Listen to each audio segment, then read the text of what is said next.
Groeso ato ni mai ar diwrnod mawr yma yng Nghanolfan Gneifio Meirion. Heddiw mi fyddwn ni'n dilyn yr adran hŷn, yr adran agored. Mi ddargan fyddwn ni pwy ydi pencampwr Cymru. Mi fyddwn ni'n gweld pwy sy'n mynd i fod yng Ngharfan Cymru. Ac wrth gwrs, sut y bydd i mynd yn y profion mawr yn y Brynhawn rhwng Ffrainc a Chymru a'r un anferth yn erbyn yr hen elyn. Wedyn wrth gwrs, Seland Newydd a Chymru.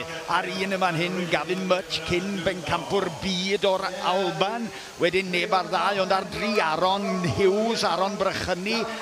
Mae o wrth gwrs wedi bod yn cynrychioli ar garfan datblygu Cymru cyn hyn. Rhydian Thomas cyn bugail ifanc y flwyddyn ar 4 ac wedyn ar 5 Aled Jones ac ar 6 mae Christophe Rifo, y Ffrancwr. Mae yna garfan gref o Ffrancod yn dod drosodd mwy a mwy o bob blwyddyn y dyddiau yma, yn dod drosodd yr holl ffordd i gynrychioli ac i gystadlu. Felly, dyn ni'n cadw llygad arno fo ar hyn o bryd, Christophe Rifo.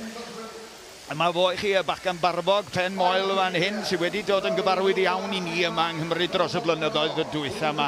A'i partner Timolion Resno yn y gorlan. Aaron Brychyni ydy hwn, cneifio'r taclus ofnadwy ac yn un arbennig o dda ar dri am dywys bobl ifanc i mewn i'r grefft. Aled H. Jones wedyn ydy hwn.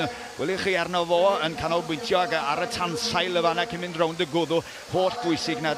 Mae'r safon cneifio fan hyn wrth gwrs yn rhyngwladol. Mae'r bechgyn yma yn gwneud bywoliaeth yn teithio'r byd yn dilyn i crefft. A dyma un o'r crefftau hynna yn y diwydiant defed, ond sydd wedi datblygu yn y modd eithriadol dros y blynyddoedd dwytha. Neb a nunlle gwell ar un fan hyn, Gavin Much ydy hwn, nunlle gwell i ddilyn y grefft yma nac yma yn y sioe fawr ar 4. Rhydian Thomas ydy hwn wedyn. Mae ynta wedi cynrychioli Cymru sawl gwaith cyn hyn mewn sawl crefft yn gysylltiedig a defed. Dyma chi Aaron Brychyni ar y stodiau hirion cyn mynd i'r ochr ddwytha na, rownd y glus na, gwarchod y glus na'n holl bwysig. Y Ffrancwr wedyn ar stondio'n rhif 6 fawr iawn yn ni rhwng neb ohonyn nhw ar hyn o bryd. Y Ffrancwr allan ar ei bedwerydd yn ogystal â Gavin Much ar hyn o bryd. Aled Jones nawr allan ar ei bedwerydd oen hefyd. Mae'n poethi yma. Dipyn o edrych ymlaen ar gyfer y diwrnod arbennig yma wrth gwrs. Hwn ydi uchafbwynt yr achlysur cneifio. A dyma ni nawr Aaron Hughes hefyd allan ar 3 ar 1 fodd bynnag. Dyma ni'r 5 ar diwetha dwi'n cymryd yn dod allan o'r gorlan i Gavin Much. Cael hwyl dda iawn ar ni ar hyn o bryd. Pawb arall chydig bach ar ei olo. Felly Gavin Much ar hyn o bryd sy'n arwain y gad o ran cyflymdre.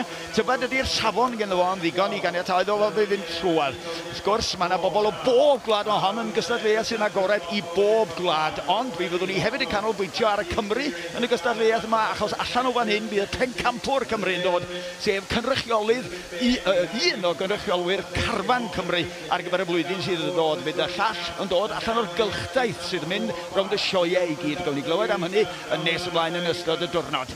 Ond mae ni awr ar hyn o bryd yn canolbwyntio ar diweddglo a'r bwtwm coch yn fanna i Gavin Much. Llongyfarchiadau mawr iddo fo.